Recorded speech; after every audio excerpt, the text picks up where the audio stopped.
Yesterday we read page Lamed Dalet in the Friedlander version, and it was paragraph 46 for those who are using the paragraph version. We read Friedlander's footnote 70 about the Ribono Shel Olam, his essence. We know nothing about it. And when we talk about Rachum, Chanun, compassionate, mercy, we talk all about these quote-unquote attributes. They aren't attributes of God. They're not characteristic traits of God. God doesn't have characteristic traits. He doesn't have moods. He doesn't switch his emotions. He's not happy, sad. And all these are for us just to be able to understand, as we said earlier today, Mahusa de Arake, Mahusa de Rakia. Ribono Shel Olam wants us to understand the world we live in. He wants us to understand how he runs the world so that we can feel comfortable that Hatzur Tamim Polik Yichol D'Rochav Mishpat Kelamuna Vein Ovel Tzadik V'Yasharu. God wants us to be able to sense that there's justice in the world, even though we believe, unfortunately, it's part of the human condition that there's some kind of, it's chaos. God's not running the place. If he was running the place would be running much smoother. Chas v'sholom, everything is a systematic approach, and it's not being done precisely. The Ribono Shel Olam has no characteristic traits. He has no attributes. These are all tools that he created by which he administers the world. But we know nothing about his essence. That's an emunah vadois. That's an absolute part of our emunah. So therefore, as we begin studying now the way the Ribono Shel Olam runs the world and the different phases of running the world and different things that happen in the world and why they would happen in the world, we need to understand that as we explain the way God runs the world, and we talk about there's a period of Rahmanas and there's a period of Din, we're not talking about God was in the mood of showing compassion, or God was in a bad mood today, and therefore we want to be more stringent. Ani Hashem lo shanisi. God never changes. He is Hoya Hove V'yeh. What he was, what he is, and what he will be is immutable. It doesn't change, and we don't understand that because we were given hard drives, which we call brains, where God has programmed us to understand in time, past, present, and future, in space.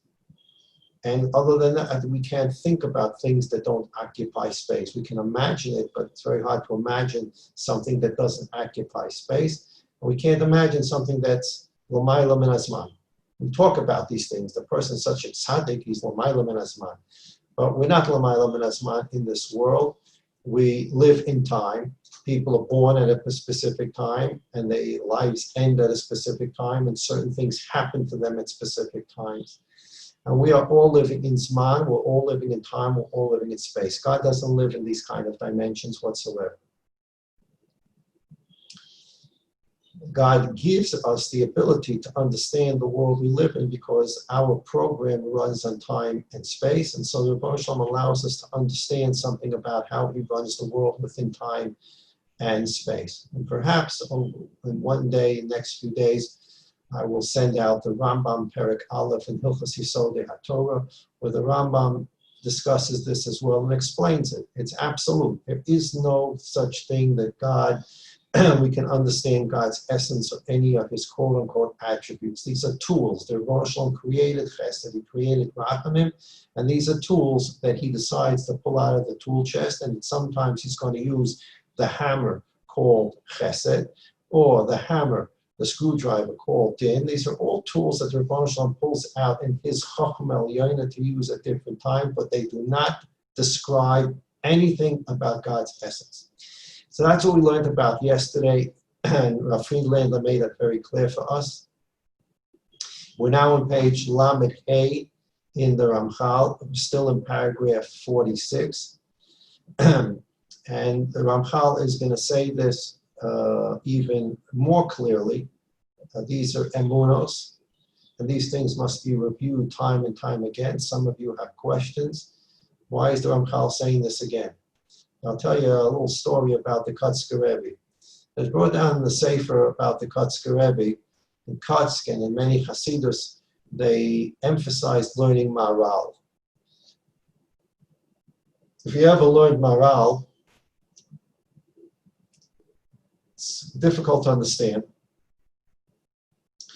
Rav Hutner, we all know, concentrated a great deal of his energies on explaining Maral in the Pachad Yitzchaks. And today, Baruch Hashem, Rav Hartman, it's called the Blue Marals. There's a whole set of Marals. He's not finished yet. There's a whole set of Marals now that written by Rav Hartman with detailed explanation at the bottom of the Maral, what the Maral is saying. One of the things that you run into the Maral is you keep on reading it, and you say to yourself, I think he said that 6 times already. What is he saying? And somebody once came to the Kutzker Rebbe, a chassid, and said, Rebbe, I'm learning Maral, and I keep on learning the Maral, and I keep on learning the Maral. And it seems like he's just saying the same thing over and over and over and over. I don't get it. And the Kutzker Rebbe said to him, according to what the Sefer says, Oi, Achen Vei, I also learned Maral.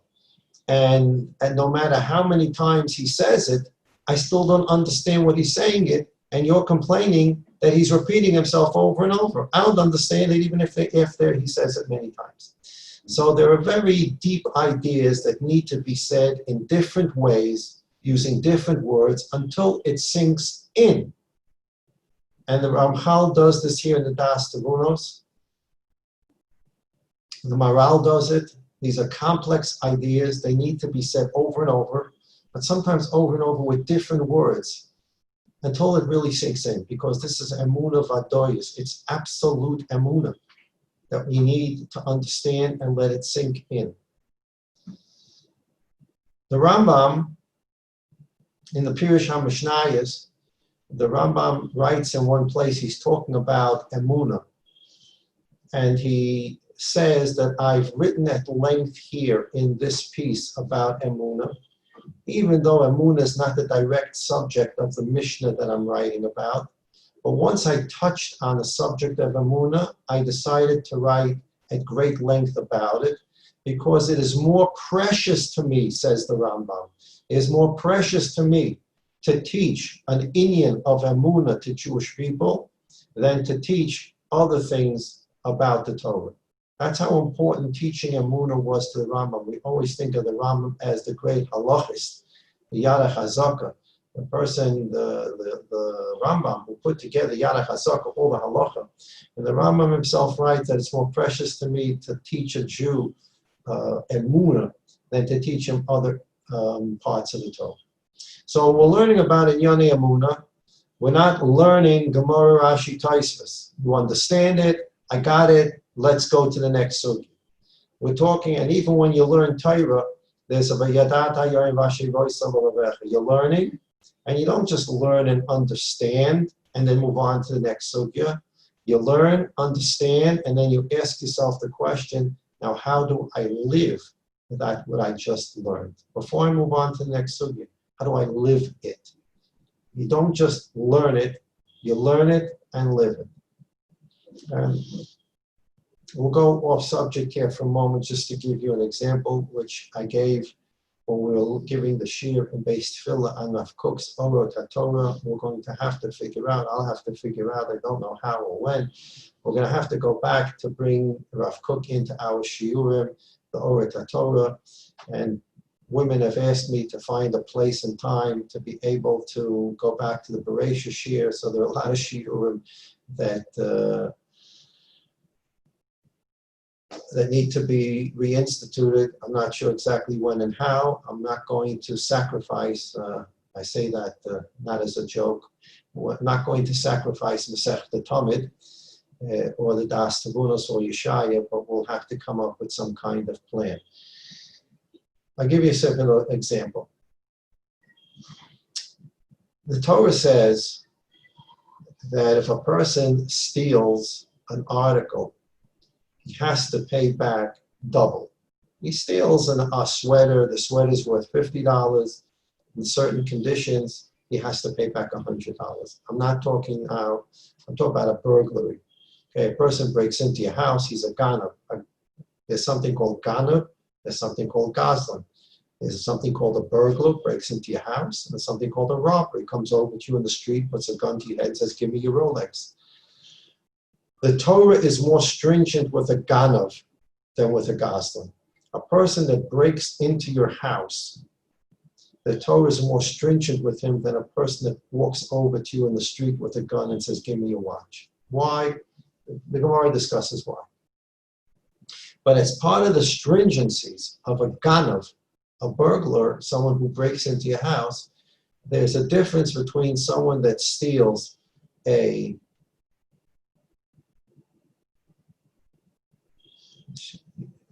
Mr. Schiffman, you should have, as I spoke to you yesterday, you should have a lot of siyata d'shmaya, and the Rebbeinu Shalom should do with this woman what is best for this woman.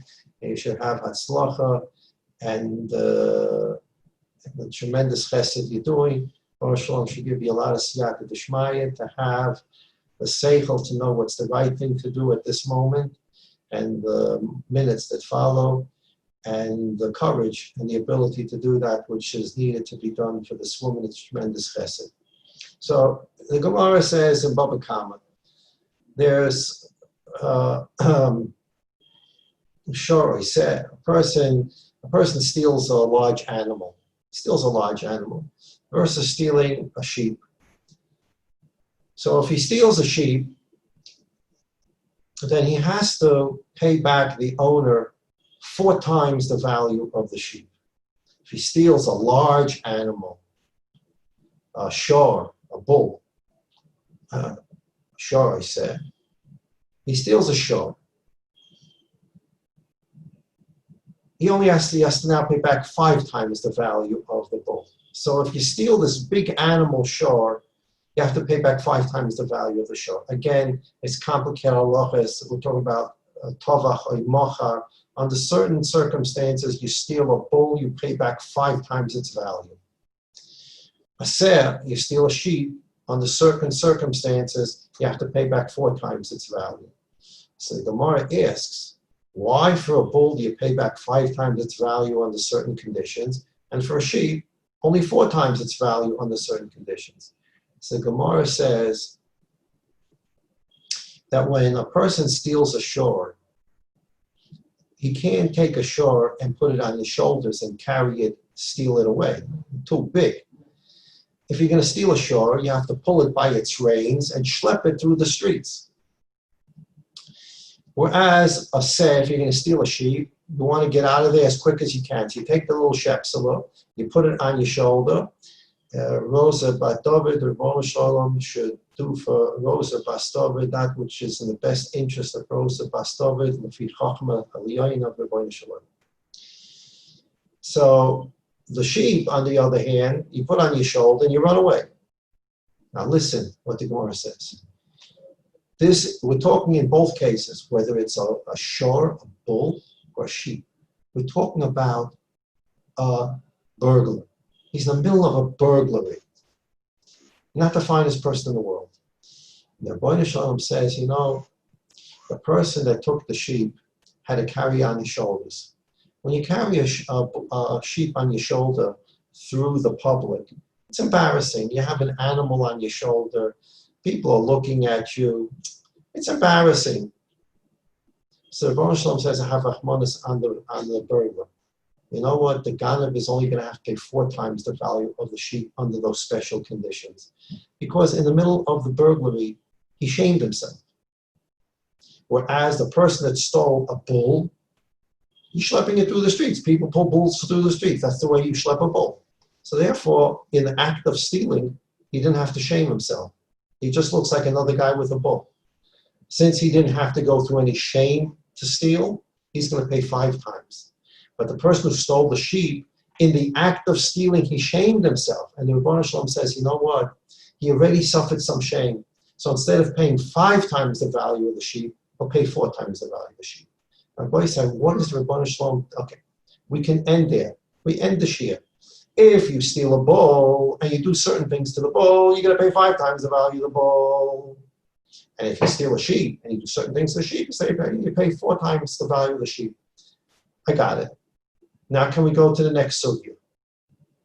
That's one way to learn. That's called learning.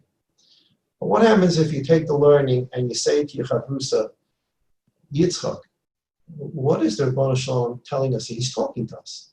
What is he saying to us here? They're both in the middle of a Geneva. They're both not good. They're doing something not right. And in the middle of the Geneva, the Rebbeinu Shalom says, because the person who took the sheep is suffering shame already, he only has to pay 4 times. I'm going to be lenient with him. The person that took the bull, he stole the bull, he didn't have to shame himself. So we're going to throw the book at him. He's going to pay 5 times the value. Yitzchak, what's the Rebbeinu Shalom telling us? And Yitzchak's going to say, oh, good, I'm happy you asked me that question. So instead of just learning, we can live.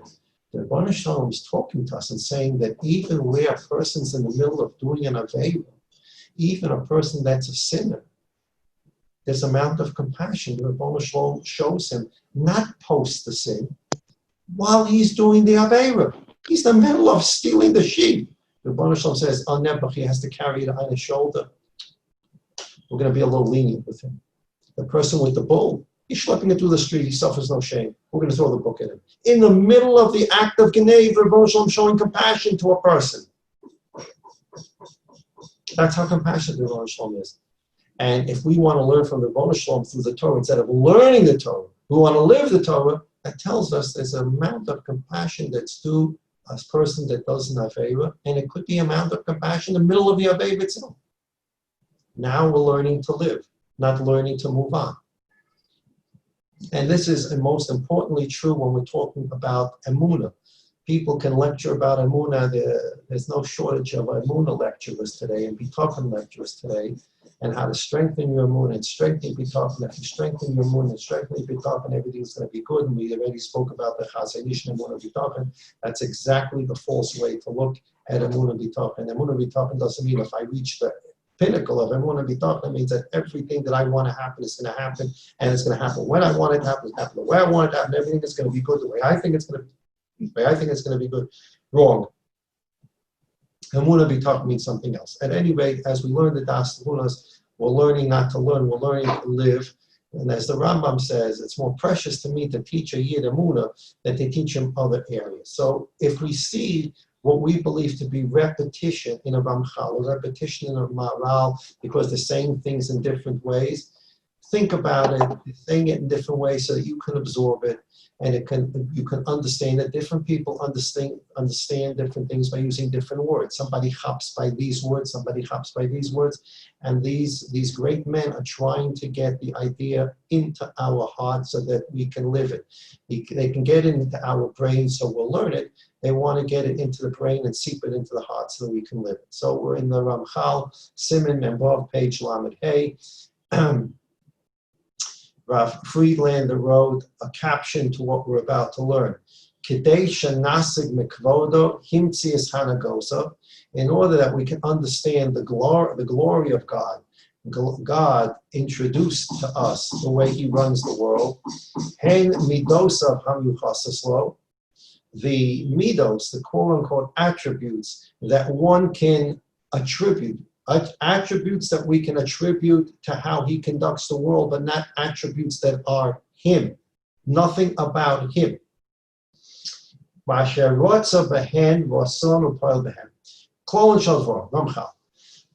here's the rule. Here's the summation of what I just said.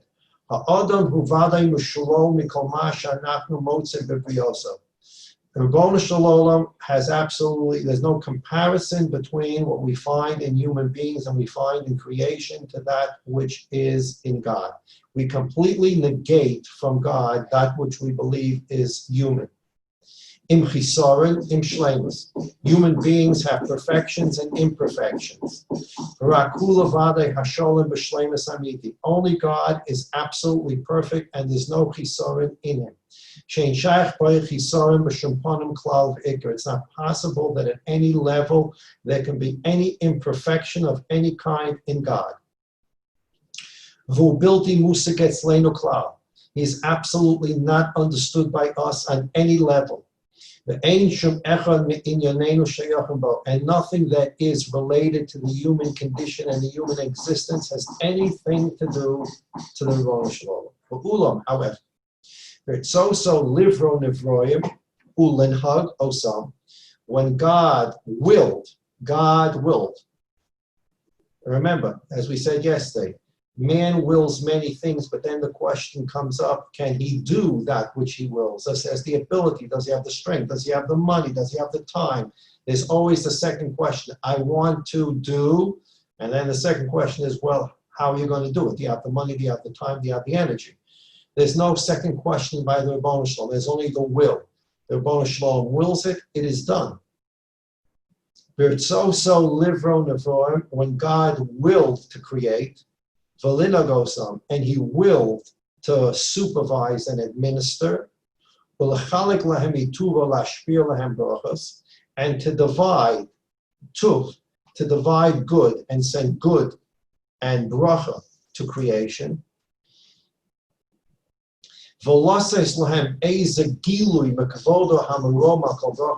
And he decided also to give the human being a little picture, some idea of the revelation of his yichud.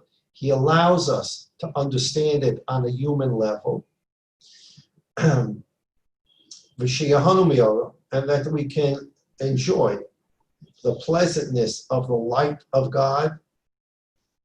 For these purposes, God established rules to run the world in a proper path. All the hanhaga, all the ways that God runs the world, which we learn about and hear about through the psukim and through Chazal.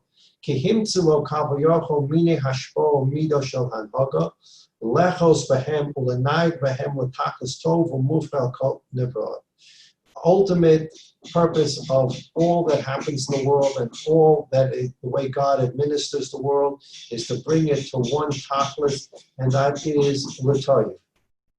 And now, hamidos midosa vadai v'hata'orim misyachsin lo kihu ha'osa kol ela. Therefore, the adjectives certainly are appropriate, but they are adjectives. God has chesed, not he is chesed. He has a tool called chesed. It's a toah. It's an adjective, but it is not him. It is not a human being. When we say this human being is compassionate, we're talking about a human being and his natural instincts or his nature. God doesn't have a nature. God has a tool called chesed. Kihu ha'oses kol eleh. God does all these things. Af ki einam devarim mochrachim elav klal. None of these things are absolute necessities to God. He has no nature. He's not forced to do anything. He's not mukhrach in any of the supervision that he does to the world. Elakulam nirtzim imenu. All these things are willed by him. Umitziusam, and that which exists, whether it's created or it's something that's being supervised in creation, totally rak b'chefzo or etzono, it all depends on his will. Not because he needs to do anything. There's nothing that's called necessity. It's his will. Ki below kol eila hoyochol vade lasos. Because with everything that's been created, he could have accomplished the same thing without creation. Uvezulas eila v'gam ata yochol ishnosim kitzonam. And any given second, he can put, as we mentioned, the Rebbeinu Shalom is the only true existence because there's no on-off switch there. The Rambam, Hilchos Yisodi HaTorah Perek Aleph, and everything in creation has an on-off switch. The Rebbeinu Shalom decides how long it should be on and when it should be turned off. So the Rebbeinu Shalom can turn something off. The Rebbeinu Shalom can change it. The Rebbeinu Shalom can decide that mankind should have 3 eyeballs. He can decide that mankind should have 1 eyeball. Nothing has to be that way because it was that way. Rebbeinu Shalom can be mashana things, and that's what we call Kriyas Yamsuf. Rebbeinu Shalom decided that the water is going to stop, and the water is going to split. But water always has to run. It doesn't always have to run. Water runs because Rebbeinu Shalom wills it to run, and it doesn't have to be that way. Yeah, but God created nature of water that water runs. Yeah, so what? God created the nature. That nature of water is God's will. Not that it has to. And when God's will is different, it'll be different. And sometimes God's will is such that he changes things for a specific period of time. Kriyas Yamsuf, and then the Yamsuf went back to flow again. That was God's will. And sometimes God changes the world in ways that we don't understand, and he does it on a permanent basis. So page Lamed Daled, at the top. Ritzono, Rav Friedlander writes, Ritzono Shole B'Shlita Gemura. The will of God is the absolute ruler of the world. Of course, God's the absolute ruler of the world, but he rules the world through his will, not through anything that is a necessity. Kevodo Miskala B'Miktsas, and God's glory and honor is revealed only partially, because we'll never understand the full glory and honor of God. We can never understand God's chachma, and therefore we can never understand the great glory of his wisdom. Rak mitzad pu'ulosa. Both sides memorize those words. We know nothing about God. We know nothing about God's essence. The only thing we know about God, the only thing we know, understand about God is through pu'ulosa. Rak mitzad, rak, word 1. Mitzad, word 2. Pu'ulosa, word 3. That which we know about God is only through his actions. We see on earth that A happens, we infer back that God therefore did this, and he has the power to do such things. We put a seed in the ground, an apple seed, we water it, a tree comes out, apples come out. We then say, now that I see this, and God is a sovereign of the world, God is able, he has the gevura and the ability to command and will that an apple tree should come out of something about timing. Why would a huge tree come out of something gay tiny? Oh, that's the nature. That's the side. The DNA is inside the little seed, so therefore a big tree comes out that gives off apples. It comes out of the little seed that gives apples because that's God's will. Now, God created certain things to happen as teva, which is a prohibited word in the world of the Ramban. Take a look at the end of Parshas Bo. We've read that Ramban many times. Teva is just a sanitized version. People that don't want to say God, they have all kinds of words so they don't have to take God. Mother Nature, Mother Earth. There are so many mothers floating around the world. There are mothers, but there's no God, God forbid. Teva is nature. Yes, God created Teva in the 6 days of creation, but those are not fixed forever. Those are rules that God willed into being, and he can will them out of being. And the way we understand God is mitzad pu'ulosa. There's God who I don't understand at all, his essence, but there are things that I see happening on earth. And I infer back that these are things that God does, and therefore he has the power, the knowledge, the wisdom to do these things. Rak mitzad pu'ulosa. Sof davar, the Ramchal says, the end of this discussion for now, shlitas ritzono, shlita gemurati. God's control is absolute control over the universe. Nothing stops it in any which way. Not for a millisecond can anyone interfere with God's complete sovereignty over the world. The Ramchal says, I already explained this in detail above.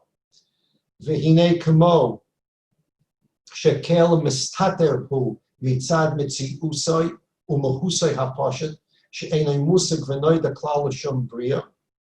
Ramchal is quoting from a pasuk in Yeshaya. Rav Friedlander brings down the pasuk from Yeshaya in footnote 12 at the bottom of the page. Yeshaya calls God a kel mistater. He's a hidden God. For those of you who sing the Zemira Shabbos Shalosh Shudas, there's a Zemira for Shabbos Shalosh Shudas in your siddur. Kel mistater b'shafrit chevyim. He's a hidden God. So the Ramchal says, as much as God is a hidden God in his essence, in his existence, we know nothing about it. He's completely hidden, and we have no understanding of it. In fact, as we mentioned yesterday and the day before, Chazal tell us it's prohibited to delve into this sugya. Cain, as much as God is hidden in his essence, Nigla kevodo v'noda huktzat mitzad pulos of Eila. The flip side of the coin is God did reveal himself to us and his honor through his actions. We see how he runs the world. We see how he ran Yetzias Mitzrayim. We see Matan Torah. We see how God runs the world. We see how he runs it today. We see the miracles that we've seen, and it's Chol Eser V'Chol Shah, Al Nifloisecha V'Al Yeshuasecha. We see it all the time. We say it in Modem. Shebechol Eis Tamid. Constant miracles are happening around us. Just open your eyes so you can see them. And because we see these things, just look at yourself.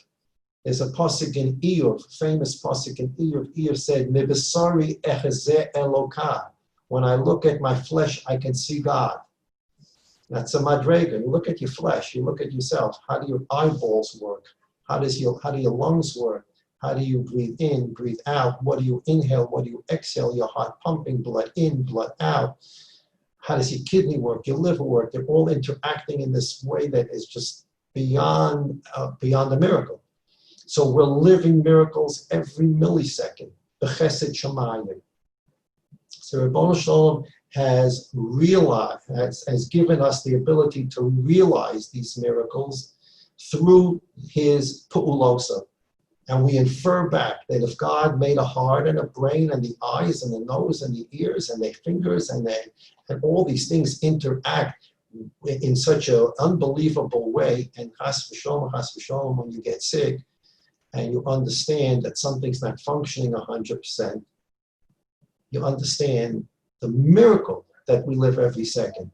Suddenly, chas v'sholom, a person's heart is off a beat, or it's not beating exactly. Pacemaker, okay, chas v'sholom. A person's kidney is not working exactly. Lo yaleinu chas v'sholom. Something all of a sudden doesn't work properly. You say, wow, all these miracles that I lived through all these times. Eza bracha, after we come out of the bathroom, asher yotza es ha'odam b'chachma, what a bracha to make to Ribono Shalom that my body functions properly. So the way we understand Ribono Shalom is not because we understand him. Mitzad pu'uloso, from that which we see certain actions in the world. Iyuv, mibsari exelokai, I look at my flesh, I can detect God. Mitzad pu'uloso, I infer back God's chachma and his gevura and his miracles. V'chol ma'ashatasik bo kol priya sheba'olam, anything that any creation, that any man will understand about God, lo yeh ela mitzad pu'uloso, can only come about through understanding his work in the world, lo zulas. There is no other way to understand anything about God. His essence, who he is, forget about it. Mitzad pu'uloso, that which we see happening in the world, God wants us to think about what happens in the world. And God wants to think about the way our bodies function. And God wants us to think about how the planets move around and all these amazing things. God wants us to think about the Torah. As we said before, the shore and the seh. Why is God more compassionate on the Ganav of the seh than the Ganav of the shore? Think about these things. And from there, infer back. What does that mean when God is compassionate on the Ganav of the seh and is not as compassionate on the Ganav of the shore? What's God saying to us? God's saying to us, I have an attribute called rachamim, even while a person is doing an avera. Not that God is a rachamim. I don't know anything about God. But because God told me about the shor and seh, I infer back that God has a keli called rachamim, and he'd like me to understand that that's a vessel that I need to use also when I deal with other people under the proper conditions. There's rachamim. So that's a Daas Tevunos for today. These ideas, we should understand them. They should seep into our hearts. And we should be able to, with these ideas, be able to grow closer to Ribono Shalom and not understand him, understand his pu'ulos, and infer back to him the tremendous chesed that he does for us every moment of the day, and understand there's not chaos reigning in the world now. It's in the soil. Right? The riots, the corona, everything that's going on in the world, it's chaos. It's not chaos. It's an Asoyan that Ramchal talks about at the end of the Sefer. Tzaddik Tevunos, before Mashiach comes, the world's going to look very chaotic. Chazal in the time, in the Mishnah at the end of Sot and the Gemara, they talked about the tremendous chaos right before Mashiach comes. The Sforim talk about it. And it's all for an Asoyan. Will you walk down the streets and say, where's God? I thought God's running the world. There's chaos here. God must have gone on vacation, or God is somewhere, or the old courses. God died. No. Then the sign is to walk down the street and say, Echad Yachad U'Yuchad. God is the only sovereign in the world, and He's running the world in a precise way. And I don't have to understand it, but it's a precise way. Look, I don't understand Einstein's theory of relativity, and Einstein was just a human being. And when he died like a human being. For those of you who know the famous story, I don't know the exact years, but after Einstein died, they opened his skull, they pulled out his brain. And I think they sent different parts of his brain to different universities around America to study his brain tissue, to see what in his brain tissue made him such a genius. And they kept the brain tissue in formaldehyde, and they studied this, I don't know how many years, but I know that it's after I got to Eretz Yisrael, because I read the story when I was in Telstone, and I was in Telstone in 1999. So in 1999, I read the story that they released all the brain tissue, and the conclusion of all the scientists was that there's nothing in the brain tissue that made Einstein any special than anyone else. Of course, we're talking about the brain, and the ability to think is the seichel. And the seichel is a God-given ability that you're not going to find in the tissue. And when a man expires, it leaves the body, if it ever was in the body.